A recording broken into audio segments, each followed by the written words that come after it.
Hello students, कैसे हैं आप सभी। प्रीवियस ईयर क्वेश्चन सॉल्व करने की सीरीज के अंदर हमारा जो पिछला टॉपिक था वो fourth video projectile motion part first के नाम से है। इसी सीरीज के अंदर आज हम प्रोजेक्टाइल मोशन का part two previous year question series और इसमें हम प्रोजेक्टाइल मोशन का पार्ट सेकंड थोड़ा और अच्छे से डिस्कस करने वाले हैं और भी चीजें अपन यहाँ से डिस्कस करने वाले हैं, राइट। सो ये बहुत पहला क्वेश्चन आपके सामने आता हुआ बहुत ही इजी लेवल में। देखो यहाँ पर है a projectile can have the same range capital R. देखो एक वर्ड दिया उसने सेम रेंज, यानी एक प्रोजेक्टाइल है, प्रक्षेप्य है और उसकी परास समान है, ठीक है, for two angles of projection. तो आपको कमेंट करके ये बताना है ऐसे कौन से दो एंगल ऑफ प्रोजेक्शन होते हैं जिस पर रेंज प्रोजेक्टाइल की सेम रहती है, प्रक्षेप्य की परास सेम रहती है। तो ये पूछ रहा है if T1 and T2 be the times of flight in the case. ये बहुत बार रिपीटेड क्वेश्चन है।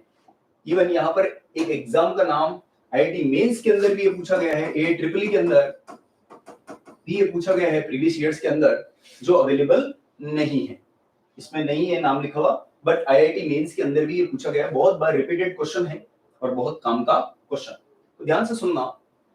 स्टार्ट करते हैं। आपने कमेंट बॉक्स में कमेंट किया होगा, ठीक है। इस वीडियो को ज्यादा से ज्यादा बच्चों के बीच में आप शेयर करें जिससे ज्यादा से ज्यादा बच्चे इस चीज का बेनिफिट ले सकें। आ जाइए। हमारे पास हम जानते हैं रेंज सेम हो, व्हेनेवर प्रोजेक्टाइल की बात करते हैं और सेम रेंज की बात करते हैं तो दो एंगल ऑफ प्रोजेक्शन ऐसे होते हैं जिन पर रेंज सेम होती है और first angle is called as theta. Let first angle is theta, then another angle for same range should be 90 minus theta. 90 minus theta. तो आपको पूछा टाइम ऑफ फ्लाइट T1 और T2 है, तो देखो हम बात करते हैं। ये हमारे पास पहला प्रोजेक्टाइल का मोशन का पाथ, तो इसका टाइम ऑफ फ्लाइट T1। ये है दूसरे प्रोजेक्टाइल मोशन का पाथ, इसका टाइम ऑफ फ्लाइट है T2। अब हमारे पास दो टाइम ऑफ फ्लाइट है T1 और T2, रेंज सेम है। आप देखो दोनों प्रोजेक्टाइल एक ही जगह पर लैंड कर रहे हैं, एक ही जगह पर गिर रहे हैं, ठीक है। तो पहले के लिए अपन क्या लिखेंगे, टाइम ऑफ फ्लाइट, तो ये होता है 2u sin theta upon g, time of flight का जनरल फॉर्मूला। और हमारे पास यहाँ पर होता है 2u अपॉन g, लेकिन अगला जो एंगल है वो हमारे पास 90 माइनस थीटा है, तो यहाँ पर अपन ने लिखा 90 माइनस थीटा। तो sin 90 माइनस थीटा होता है cos थीटा, तो ये हो जाएगा students 2u cos theta upon g। अब यहाँ पर चार में T1 T2 T1 T2 T1 T2 product कर रहा है। हम प्रीवियस में जब इसको अपनी क्लासेस के अंदर बताता हूँ तो डायरेक्ट शॉर्ट ट्रिक है T1 T2 is equal to 2r/g। वैसे इसका आंसर तो ये बी ऑप्शन आना चाहिए, लेकिन मैं फिर भी आपके लिए पूरा डिस्क्रिप्टिवली आपको समझा रहा हूँ, आप अच्छे से इसको समझिए वापस, ठीक है। तो आ जाओ। देखो हमारे पास है पहला टाइम है T1,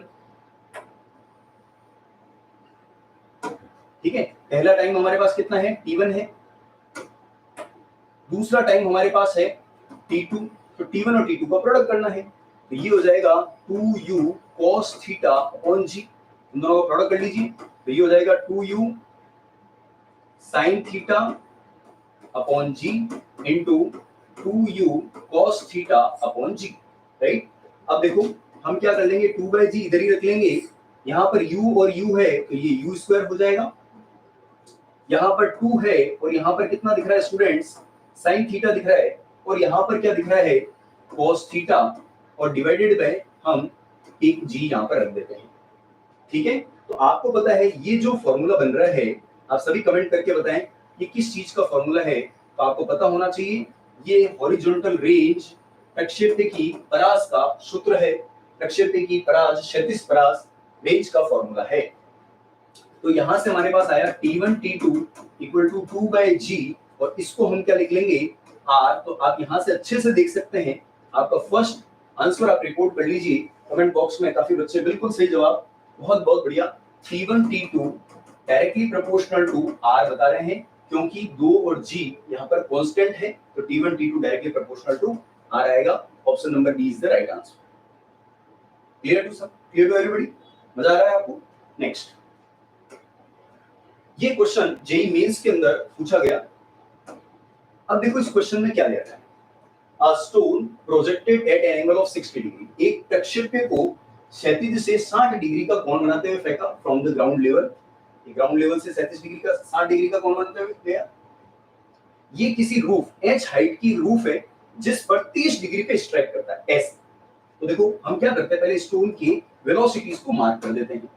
ये मान लेते हैं इनिशियल प्रोजेक्शन की स्पीड कितनी है u, तो इसके दो कंपोनेंट आएंगे, एक आएगा u cos 60, u cos 60 और एक कंपोनेंट आएगा स्टूडेंट्स u sin 60। यहां तक क्लियर है?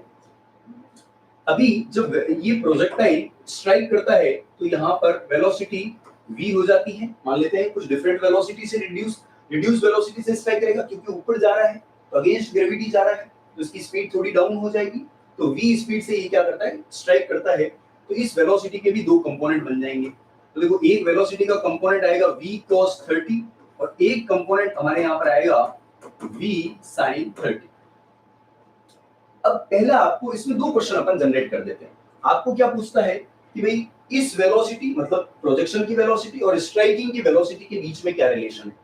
तो प्रोजेक्टाइल मोशन, जब भी प्रक्षेप्य गति की बात करते हैं तो हम एक चीज ये हमेशा देखते हैं कि जो प्रक्षेप्य में क्षैतिज घटक होता है वेग का, हॉरिजॉन्टल कंपोनेंट होता है, वो हमेशा कांस्टेंट रहता है, कभी भी चेंज नहीं होता है। तो हम बोलेंगे u cos 60, फर्स्ट इक्वेशन हमारे यहाँ पर क्या आने वाली है, ध्यान से देखेंगे बेटा।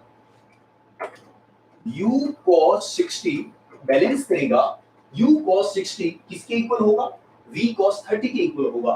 तो ये लिखा अपन ने v cos 30।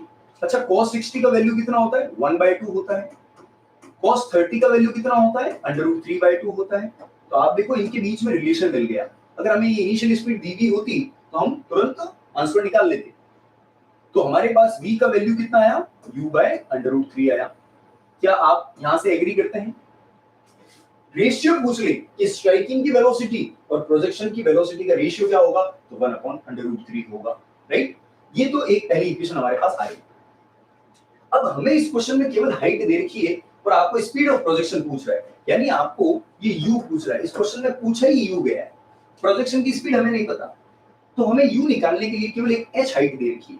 अब आप देखो h हाइट कौन सी डायरेक्शन के अंदर है, y डायरेक्शन। हम प्रोजेक्टाइल को दो इंडिविजुअल वन डायमेंशनल मोशन का कॉम्बिनेशन मानते हैं। हम प्रक्षेप्य गति को दो स्वतंत्र एक विमीय गतियों का अध्यारोपण मानते हैं। तो आ जाइए हम वर्टिकल डायरेक्शन में बात करते हैं। अब देखो हमारे पास वर्टिकल के लिए अपन टाइम के बारे में कहीं जानकारी नहीं है। आप बताएं कमेंट बॉक्स में, कमेंट बॉक्स पूरा चलता रहना चाहिए, आपकी प्रेजेंस हमें पता लगनी चाहिए कि भाई हमारे पास कौन सी इक्वेशन लगाई जाए। टाइम हमारे पास नहीं है तो हमारे पास फर्स्ट इक्वेशन होती है मोशन की v = u + at, टाइम होता है नहीं लगेगी।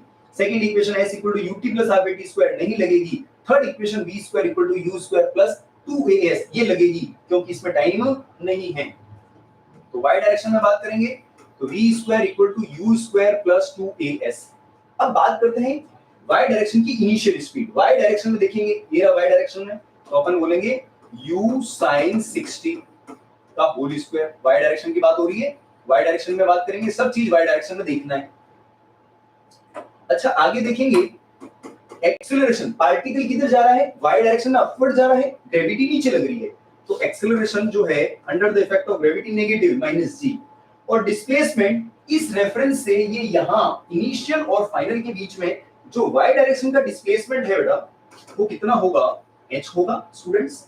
अब फाइनल y वेलोसिटी आप अच्छे से बताना, आप कमेंट बॉक्स में कमेंट करके बताएं फाइनल वाली वेलोसिटी कौन रहेगी, बताइए जल्दी से जल्दी, प्रेजेंस बहुत तेजी से आनी चाहिए।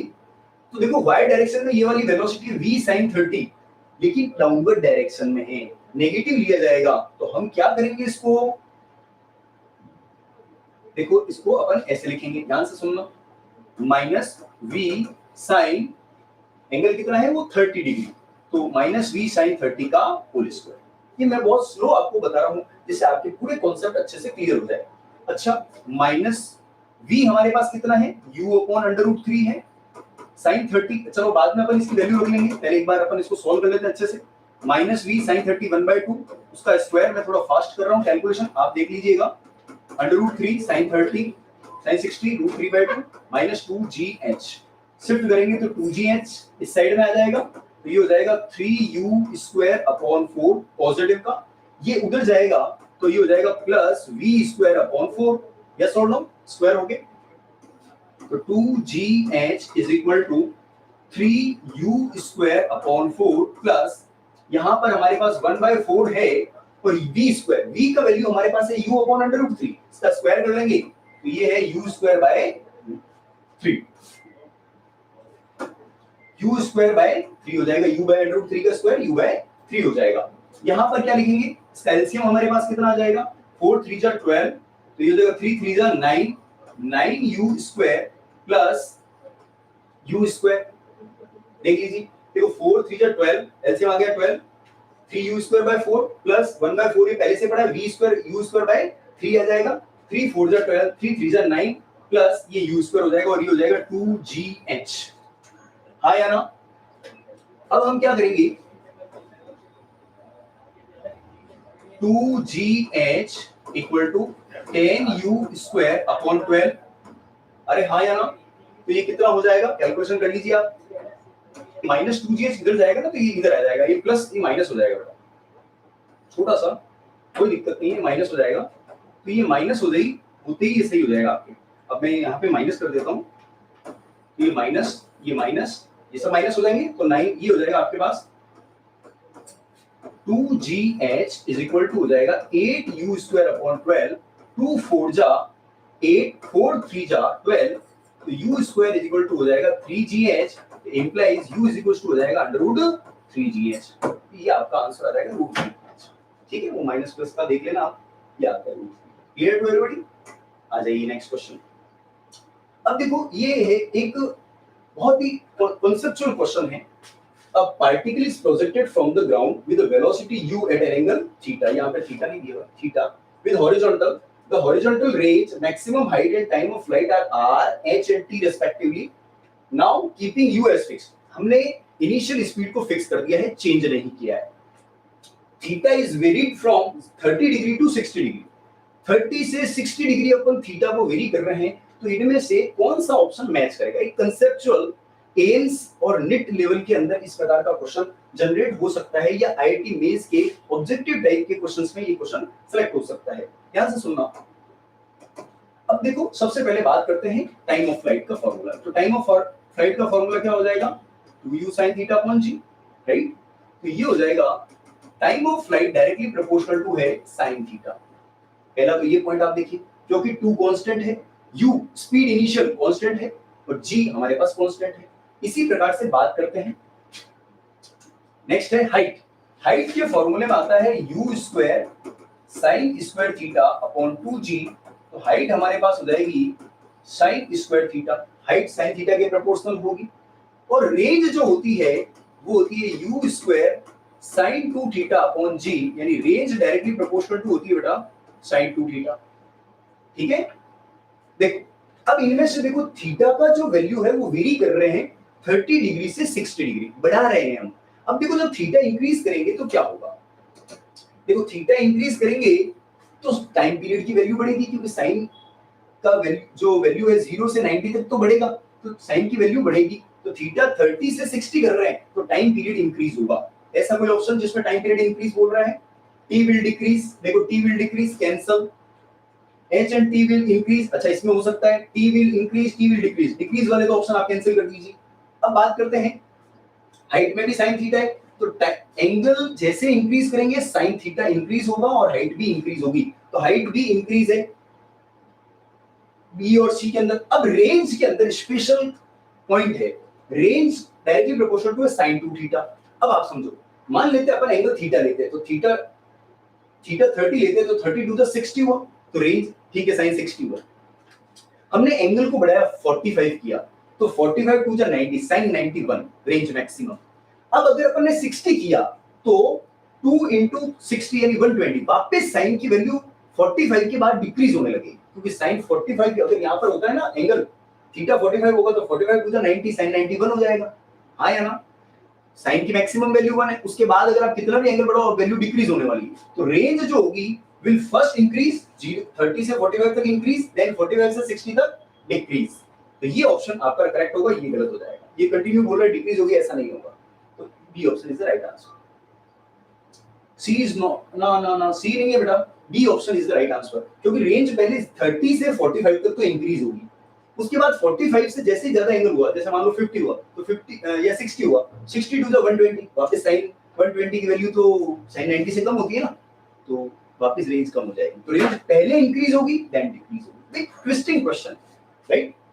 तो ये B option is the right answer for this question. अब देखो ये क्वेश्चन दिया, a particle is moving with velocity v is equal to velocity v vector is equal to ky I cap plus kx j cap। ठीक है, video को जरूर आप subscribe करें, लाइक करें, शेयर करें, सब्सक्राइब करें, जैसा आपको इच्छा करें। तो अच्छे से आप पढ़ाई भी करें तो बड़ी खुशी होती है हमें। Vector v is equal to ky I cap plus kx j cap, ये हमारे पास वेलोसिटी है। ठीक है, तो क्या हम इसको ऐसे लिख सकते हैं, वेलोसिटी का x कंपोनेंट i कैप है और y कंपोनेंट j कैप है, वेलोसिटी को लिखा जा सकता है। अब इसने पूछा जनरल इक्वेशन ऑफ पाथ। देखो जब भी पाथ की इक्वेशन की बात करते हैं ना, तो हमें y और x के बीच में रिलेशन निकालना होता है, y और x के बीच में रिलेशन निकालना होता है। तो देखो हम यहां से कंपैरिजन करते हैं, vx किसके इक्वल है, vx किसके इक्वल है, ky। ये आईआईटी 2010 का बहुत ही अच्छा क्वेश्चन है। इसी प्रकार से vy हमारे पास किसके इक्वल है स्टूडेंट्स, kx के इक्वल है, राइट? अब सर ये तो x है, y पे डिपेंड कर रहा है, y जो वेलोसिटी का कंपोनेंट है वो x पे डिपेंड कर रहा है, हम कैसे लाएंगे सर? तो देखो हम एक और तरीका है हमारे पास, देखो कैसे हम इसको क्या लिख सकते हैं, ध्यान से सुनना। हम इसको लिख सकते हैं dx upon dt equal to क्या लिखेंगे, ky, क्योंकि वेलोसिटी का x कंपोनेंट x डायरेक्शन में जो डिस्प्लेसमेंट होता है उसका डिफरेंशिएशन होता है। इसी प्रकार से मतलब x दिशा में जो विस्थापन होता है उसका अवकलन होता है। इसी प्रकार से dy को क्या लिख सकते हैं, dy upon dt equal to kx। ये देखो आपको यहां तक क्लियर है सब अच्छे से, कोई दिक्कत नहीं ना किसी को? अब देखिए ध्यान से समझना, हमारे पास ये दो इक्वेशन दे दी। अब देखो डायरेक्ट भी अपन कर सकते हैं, ये थोड़ा आपकी प्रैक्टिस होगी तो अपन इसको डायरेक्टली हिट कर सकते हैं, बट अपन थोड़ा अच्छे से कर लेते हैं इसको समझने के लिए। इक्वेशन नंबर 1 दे देते हैं, इसको इक्वेशन नंबर 2 देते हैं। 1 में आप 2 को डिवाइड करो तो देखो ऐसा बनेगा dy अपॉन dt, यहां पर बनेगा dx अपॉन dt, यस और नो, और यहां पर आएगा kx, यहां पर आएगा ky। तो देखो k से k कैंसिल, dt से dt कैंसिल, क्रॉस मल्टीप्लाई करो तो ये हो जाएगा y dy। देखो y dy आ चुका है, अगला स्टेप आपको पता चल जाएगा करना क्या है। y dy क्रॉस मल्टीप्लिकेशन करेंगे तो ये हो जाएगा x dx। Next step comment box में कमेंट करके बताइए, जब ये स्टेप्स ऐसे दिख जाते हैं ना तो हमारा नेक्स्ट स्टेप एक फिक्स होता है। आप सबको बताना है क्या होता है वो, जरूर जल्दी से जल्दी बताएंगे। Integration is the right answer, बहुत अच्छे। ये है इंटीग्रेशन, ये इंटीग्रेशन, इधर भी इंटीग्रेशन। y dy का इंटीग्रेशन होता है बेटा y स्क्वायर बाय 2, जानते हो? इधर भी x dx का इंटीग्रेशन होता है x स्क्वायर बाय 2, और यहां पर कोई भी लिमिट्स नहीं लगी हुई है तो ये इनडेफिनिट इंटीग्रेशन है, अनिश्चित समाकलन है, और अनिश्चित समाकलन के साथ एक समाकलन नियतांक c और लगा दिया जाता है। तो इसका एलसीएम कितना आएगा, y square is equal to x square plus 2c, हाँ या ना? इसका एलसीएम 2 आएगा, 2 को क्रॉस मल्टीप्लाई कर दिया। अब आप देखो ये 2c जो है ये तो खुद एक नया कांस्टेंट है, c तो खुद कांस्टेंट था, 2c एक नया कांस्टेंट होगा, तो हम इसको ऐसे लिख सकते हैं y square equal to, answer आ गया है आपका x स्क्वायर प्लस कांस्टेंट।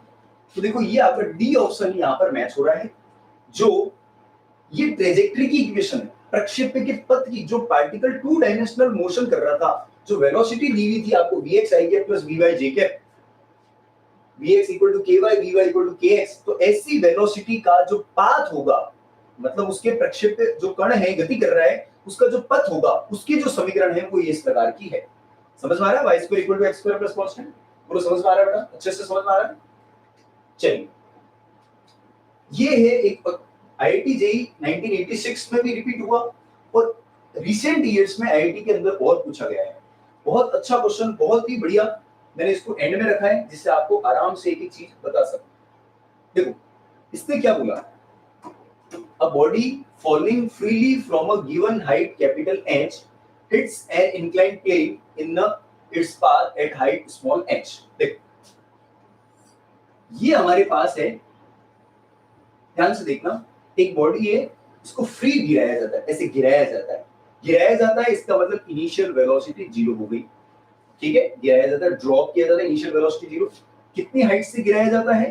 तो सर h हाइट से गिराया जाता है, ये क्वेश्चन में दे रखा है, h given height h hits an inclined plane its path at a height small h। अब देखो ये कहां हिट करता है? यहां पर हिट करता है इंक्लाइंड प्लेन को। इंक्लाइंड प्लेन यानी नत तल, जिसका एंगल अपन मान लेते हैं थीटा मान लेते हैं, कोई भी दिक्कत नहीं है।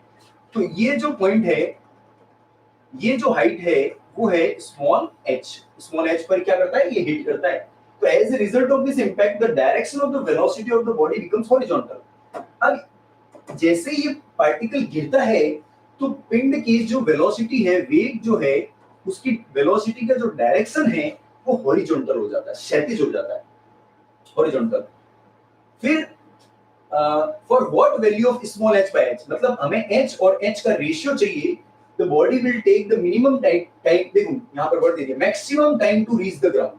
बॉडी अधिकतम टाइम लेगी, मैक्सिमम टाइम लेगी अर्थ तक आने में। तो देखो आप इसके लिए कैसे करेंगे, आप अच्छे से देखिएगा, ये ऐसे जाएगा। तो अब इसमें दो मोशन है, आप अच्छे से समझो, इसमें दो मोशन है। सबसे पहला है वन डायमेंशन, एक विमीय गति, और उसके बाद है क्षैतिज प्रक्षेप्य गति, हॉरिजॉन्टल प्रोजेक्टाइल मोशन। तो देखो हम यहां से यहां तक का टाइम निकालते हैं, ए से बी तक का, और देन बी से सी तक का। ए टू बी का टाइम बोलेंगे आप सभी। तो ए से बी तक का फ्री फॉल है, फ्री फॉल मुक्त रूप से गिर रहा है, तो उसका टाइम होता है under root 2h/g। Equation number second लगा दीजिए, आपको मिल जाएगा अंडर रूट 2h/g। यस और नो स्टूडेंट्स? अब बात करते हैं स्टूडेंट्स, अंडर रूट 2h/g हमारे पास आ चुका है। अब हम क्या करते हैं, ये वाली बात करते हैं, हॉरिजॉन्टल प्रोजेक्टाइल मोशन।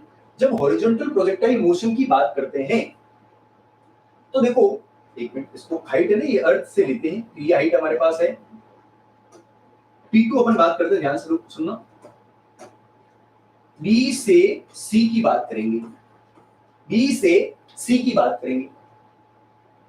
देख सबसे पहले given height for what value of h by h the body will take the maximum time to reach the ground. अब ये देखो फ्री फॉल हो चुका है, फ्री फॉल हो चुका है, तो हमें क्या करना है, इस टाइम को जो B से C तक का टाइम है वो निकालना है। तो और ऑब्लिक हॉरिजॉन्टल प्रोजेक्टाइल मोशन का जो टाइम निकाला जाता है वो कैसे निकाला जाएगा, T is equals to under root 2h/g। ये वाला हमारा टाइम कहां आ जाएगा? मेरी बात समझ में आ रही? अब मैं आपसे पूछूं, यहां पर पूछ रहा for what value of h by h the body will take the maximum time to reach the ground. अब देखो ध्यान से सुनना, ये जो हाइट है, ये हो जाएगी टोटल हाइट अर्थ से, h है कैपिटल, और ये हो जाएगी टोटल, ये h हाइट से गिराया गया, तो ये स्मॉल h है, तो ये कितना हो जाएगा, h माइनस h हो जाएगा। यहां पर कर देंगे h माइनस h। बात समझ आ रहा है? फ्री फॉल का टाइम वापस देखेंगे, अर्थ से h हाइट पर एक पार्टिकल है, ड्रॉप किया, तो h हाइट, ये गिरा यहां पर, स्ट्राइक किया, वो h हाइट पर गिरता है, स्मॉल h पर, ये रहा। तो अपन ने अगर फ्री फॉल अगर h होता है तो अपन टाइम क्या निकालते हैं, अंडर रूट 2h/g निकालते हैं। तो अंडर रूट 2h/g लिखा। लेकिन अगर ये हाइट कैपिटल h है और ये स्मॉल h है, तो ये कितना हो जाएगा, h माइनस h लिख दिया, और ये हो जाएगा, ये फ्री फॉल का टाइम, ये फ्री फॉल का नहीं है, हॉरिजॉन्टल प्रोजेक्टाइल मोशन का है। हॉरिजॉन्टल प्रोजेक्टाइल मोशन का टाइम कितना होगा, अंडर रूट 2h/g। इसको T2 दे देते हैं, इसको T1 दे देते हैं। समझ में आ रहा है? तो देखो टोटल टाइम, ध्यान से सुनना, टोटल टाइम कितना होगा बेटा, T1 प्लस T2। तो T1 कितना होगा, under root 2h minus h/g plus T2 क्या होगा, अंडर रूट 2h/g। इन दोनों में से आप कॉमन क्या ले लेंगे, अंडर रूट 2h/g। यहां पर हो जाएगा under root h minus h plus root h, ये हो जाएगा टाइम, टोटल टाइम। अब इसने पूछा कि टोटल टाइम हमें मैक्सिमम करना है। अब मैक्सिमम कब करते हैं, जब अपन मैक्सिमम मिनिमम, मैथमेटिक्स का एक कांसेप्ट होता है उच्चिष्ट और निम्निष्ट। तो हमें ये स्मॉल h का वैल्यू पता नहीं है, कुछ भी हो सकती है ना, कहीं पर भी स्ट्राइक कर सकता है। अर्थ से जिस हाइट पे फेंक रहे थे, जिस हाइट से अपन ड्रॉप कर रहे थे, वो तो फिक्स था। अब किसी भी हाइट पे ये स्ट्राइक कर सकता है, तो ये वेरिएबल है। h स्मॉल h क्या है, परिवर्ती। तो इसके सापेक्ष अपन क्या कर देते हैं, अवकलन कर देते हैं, डिफरेंशिएशन करके उसको जीरो कर देंगे टाइम को मैक्सिमम निकालने के लिए। ठीक है, देखो आप कैसे करेंगे अब। तो time will be maximum when dt by dh is equal to 0। Time, छोटा टाइम, जो टोटल टाइम है स्मॉल t, ये मैक्सिमम करना है तो इसका डिफरेंशिएशन करना पड़ेगा स्मॉल h के रेस्पेक्ट में, और वो 0 के इक्वल करना पड़ेगा, तभी हमें मैक्सिमम टाइम मिलेगा। मैक्सिमम और मिनिमम का मैथमेटिक्स के अंदर कांसेप्ट। तो डिफरेंशिएशन कर लेते हैं, √2/g कांस्टेंट, √2/g कांस्टेंट। अब ये है इसका डिफरेंशिएशन। तो रूट x का डिफरेंशिएशन आप सभी जानते होंगे, 1/2√x, तो अपन लिखेंगे 1/2√h माइनस h, और h के रेस्पेक्ट में कर रहे हैं तो यहाँ पे -1 आ जाएगा, क्योंकि कैपिटल H का 0 हो जाएगा, माइनस h का -1 होगा, प्लस रूट h का डिफरेंशिएशन 1/2√h होगा इज इक्वल टू 0। यहाँ पर चेन रूल लगा है भाई, √h माइनस h है ना, चेन रूल लगा है। रूट x का डिफरेंशिएशन 1/2√x, तो x की जगह पर ने h माइनस h लिखा, जिसको अपन एज्यूम करते हैं उसका भी डिफरेंशिएशन करते हैं, तो h का डिफरेंशिएशन 0 माइनस का ये रहा, और स्मॉल h का रेस्पेक्ट में कर रहे हैं तो 1 हो जाएगा। अब ये √2/g 0 में चला गया, तो अब शिफ्ट कर लें, तो 1/2√h इज इक्वल टू हो जाएगा 1/2h माइनस h। क्लियर है? स्क्वायर कर लें दोनों तरफ, स्क्वायर कर लेंगे तो 1/4h is equal to 1/4h minus h। Is it clear to everybody? तो देखो आप कैंसिलेशन कर लें, आंसर आ गया 4 से 4 कैंसिल, क्रॉस मल्टीप्लाई कर लेंगे, h minus h is equal to small h, तो h इक्वल टू 2h। हमें पूछा था, हमें क्वेश्चन में क्या पूछा था, small h upon capital H का रेशियो बताइए, तो हम क्या कर लेंगे, small h upon capital H का रेशियो हो जाएगा 1/2। 1/2 अगर आपका आंसर आ रहा है तो अपन सही है। कहां गया वो, बिल्कुल सही जवाब, B option is the right answer for this question. आप बता रहे हैं, बहुत बढ़िया आनंद राठौड़, बहुत बढ़िया प्रकाश लोहिया, निखिल सिंह, बहुत बढ़िया, जरूर शेयर करें भाई सभी। थैंक यू, जय जिनेंद्र, थैंक यू बेटा सभी।